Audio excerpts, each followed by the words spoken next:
viu o meu vídeo sobre Dias Perfeitos, o trabalho mais recente do Wim Wenders, deve ter percebido que eu estou apaixonada pelo filme e pelo protagonista, que é interpretado pelo grande Koji Yakusho, um zelador de banheiros públicos de Tóquio que procura contentamento e sentido na vida, no trabalho, na natureza e na música, mas tem uma relação bem mais distante, cautelosa até, com outro componente essencial do mundo: os outros seres humanos. Dias Perfeitos já está disponível para streaming com exclusividade na MUBI. E é a convite dela que eu hoje vou falar um pouco mais do Wim Wenders, um dos grandes nomes do cinema alemão e mundial. E vou falar de alguns filmes em particular, porque a partir de hoje também eles podem ser assistidos na MUBI. Mais uma boa notícia: acessando mubi.com/Boscov, você tem 30 dias de acesso grátis a essa plataforma, que é muito mais que um streaming. É um festival de cinema permanente e uma comunidade de apaixonados por filmes. Talvez a melhor continuação, digamos assim, para quem começou o programa com Dias Perfeitos, seja Buena Vista Social Club, que virou uma febre na época que foi lançado, em 1999. Uma das coisas mais interessantes do cinema do Wim Wenders é que não importa qual o feitio de cada filme, eles são todos cortados do mesmo tecido. Primeiro, uma ligação estreita com o lugar em que eles se passam, tão estreita que cada um deles só poderia se passar nesse lugar. Dias Perfeitos só poderia se passar em Tóquio, porque só em Tóquio existem banheiros públicos como os que a gente vê no filme, que não só são impecavelmente limpos, como cada um deles é também um experimento arquitetônico.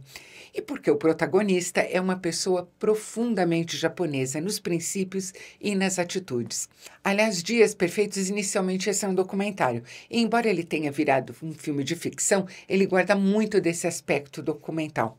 Da mesma maneira, Buena Vista Social Club só poderia existir em Havana. E, embora seja um documentário, as histórias pessoais de cada um dos músicos veteranos desse grupo são tão ricas, tão variadas, que no conjunto elas ganham um tom de fábula, de como grandes nomes da música cubana dos anos 50 e 60 foram caindo no esquecimento depois da Revolução, foram tomando outros rumos, e de como eles redespertaram para a paixão deles quando, em 1996, o músico e historiador da música Ry Cooder decidiu gravar com eles. E, dessa maneira, relançou carreiras de pessoas que estavam, em alguns casos, nos 80 ou 90 anos de idade, mas relançou mesmo. E ver pessoas como o Ibrahim Ferrer, o Compás II, o Rubem Gonzalez e a Omara Portuondo hipnotizando a plateia do Carnegie Hall é uma sensação indescritível. O meu número favorito é Candela, mas escolha aí é o que não falta.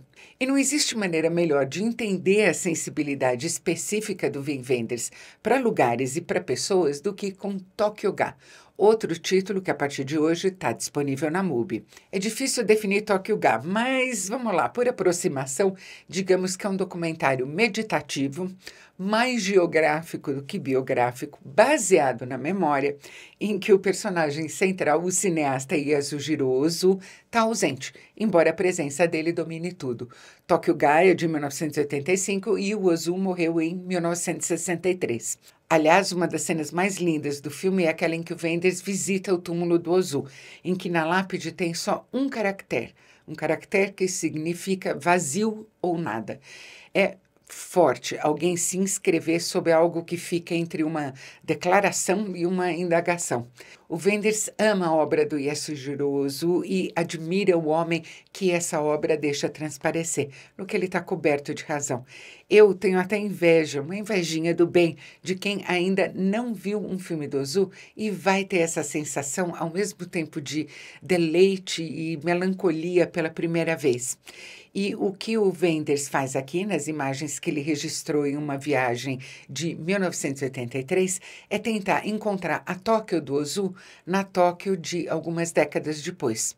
Tokyo Ga significa retratos ou imagens de Tóquio.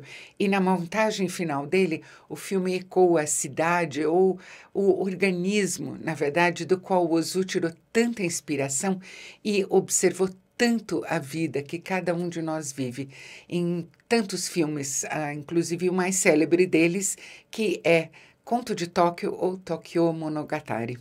Esse espírito inquisitivo de procura com que o Wenders aborda o mundo e o cinema está explícito em Room 666, um experimento controlado que dá resultados bem inesperados e que, em alguns casos, soam até prescientes. Tem gente boa de ver o futuro aí. Durante o Festival de Cannes de 1982, o Wim Wenders convidou 15 cineastas a comparecer a um quarto de hotel, um de cada vez, e, sozinhos no quarto, diante da câmera, responder qual eles imaginavam que seria o futuro do cinema ou se haveria um futuro para o cinema, que naquele momento em particular estava muito sob o assédio da TV e do videocassete. O cinema sempre está sob o assédio de alguma coisa. O Godard, o Antonioni, o Fassbinder, o Spielberg, a brasileira Ana Carolina manifestam em maior ou menor detalhe as preocupações deles. Ou a falta de preocupação, como no caso do Werner Herzog, que a primeira coisa que faz é tirar o sapato, desligar a TV, que ele chama de uma jukebox, e dizer que o que acontece no cinema é outra coisa muito diferente, é vida, e que por isso a morte dele tende ao impossível. Eu acho que Dias Perfeitos e o cinema do Wenders, em geral, confirmam essa perspectiva. Aliás, eu amo o Herzog, e na MUBI você pode ver um filme espetacular dele, O Homem-Urso. É só usar o link mubi.com/Boscov e experimentar os 30 dias de acesso grátis para conhecer o cinema do Wim Wenders, do Herzog e de tantos outros. Pessoalmente, eu acho difícil parar por aí.